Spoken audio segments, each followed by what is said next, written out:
Alors, on est là, les filles, elles sont là.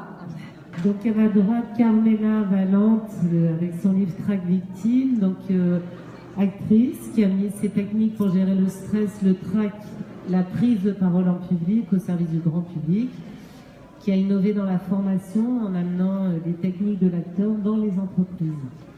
Voilà, bonjour, merci d'être là parmi nous. Entrez, n'hésitez pas, venez nous rejoindre. Oui, j'ai écrit un livre pour mieux affronter les peurs, les petites et les grandes. Par exemple, saviez-vous que la peur de parler en public, c'est la 3e phobie qui vient après la peur de mourir et la phobie des serpents. Voilà. Alors, je vais faire un petit sondage.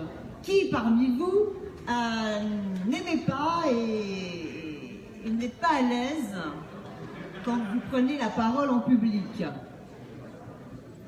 Voilà, alors je fais un petit sondage moyen, voilà. Bon, c'est pas mal, donc il y en a qui sont très à l'aise. Alors je vais faire une boutade, je vais vous ressortir la citation de Sarah Bernard. Sarah Bernard, qui était une des plus grandes comédiennes du siècle dernier, et une jeune comédienne vient la voir et lui dit: mais Madame Sarah Bernard, mais comment faites-vous pour avoir autant le trac quand vous parlez en public, hein, quand vous faites du théâtre? Et elle dit: ma chérie, tu verras quand tu auras du talent. Donc je ne dis pas que vous n'avez pas de talent, bien au contraire, mais en tout cas, c'est vrai que la peur de parler en public touche beaucoup de gens. Et qu'est-ce que j'ai pu apporter? Eh bien, en fait, moi-même, j'ai souffert du trac toute ma vie. J'ai démarré une carrière d'actrice à 15 ans, très jeune, c'était ma passion à Montréal. Et j'étais très, comme beaucoup d'acteurs, comme beaucoup de gens d'ailleurs, comme beaucoup de gens qui osent s'exprimer en public, très timide. Et ça peut sembler anachronique, mais en fait, ça demande beaucoup de courage quand on est timide de venir parler en public. Mais c'est en conquérant ses peurs que finalement, eh bien, on les domine. Et je pense qu'une des thérapies la plus naturelle, c'est de faire du théâtre. Donc beaucoup d'acteurs qui sont très timides au départ, eh bien, montent sur scène, je crois, pour vaincre leur timidité.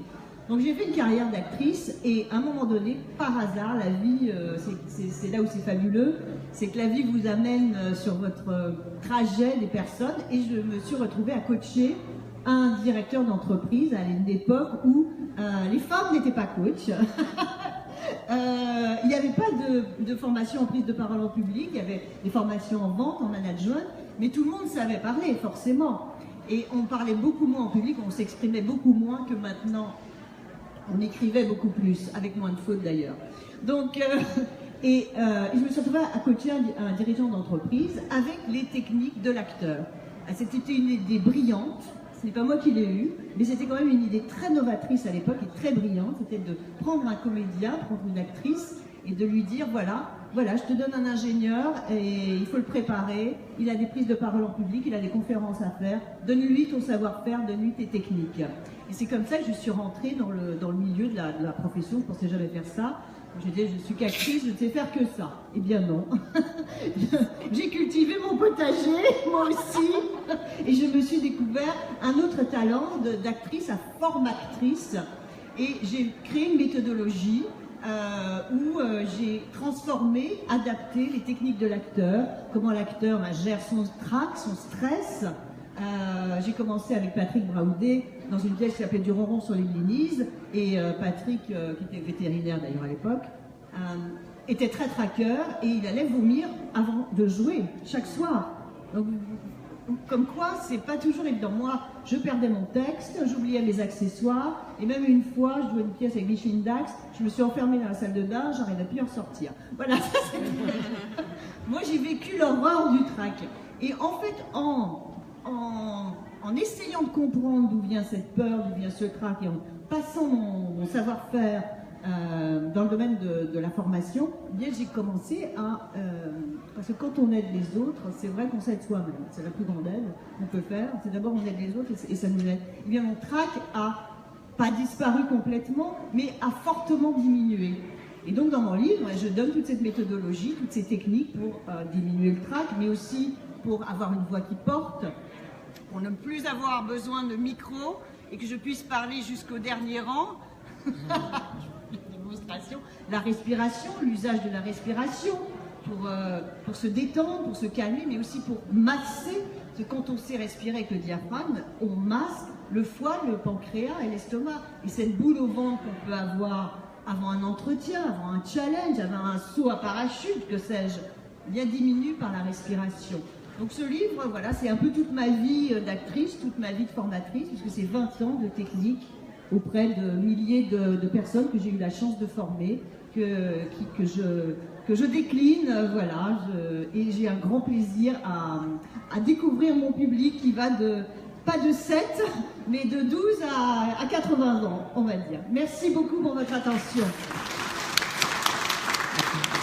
L'auteur qui m'a inspirée quand j'étais très jeune et qui m'a donné envie de lire et d'écrire, c'était une auteure qui s'appelait Colette, que vous connaissez certainement. Et je suis tombée amoureuse de ses livres. Et d'ailleurs, je faisais des mini public speaking sur Colette quand j'étais en classe. Et je pense que de toute façon, il faut oser écrire parce que chacun, on est une histoire vivante. Et comme on dit, le jour où on quitte ce monde, une personne qui meurt, c'est une bibliothèque qui brûle. Donc avant de brûler, eh bien, c'est bien de partager sa vie. Donc je pense qu'il faut oser écrire et publier. Moi, j'ai mis 7 ans pour écrire mon livre parce que je suis trop perfectionniste. J'arrêtais pas de le relire. Il ne faut pas faire comme ça. Il faut écrire sans se relire. Il faut publier. Donc voilà, ce serait mon message, homme ou femme. Il faut continuer à écrire et à enrichir l'imaginaire de vos lecteurs. Je vous le disais, j'ai découvert le Touquet il y a 2 ans grâce à Karine. Et je le redécouvre hier et aujourd'hui avec ce salon. Et je trouve qu'il y a une atmosphère très très particulière, avec beaucoup de bienveillance, beaucoup d'harmonie, beaucoup d'esthétique. Je pense que c'est très artistique, les artistes se sentent très très bien et donc ce salon en témoigne, puisqu'il accueille tous ces écrivains.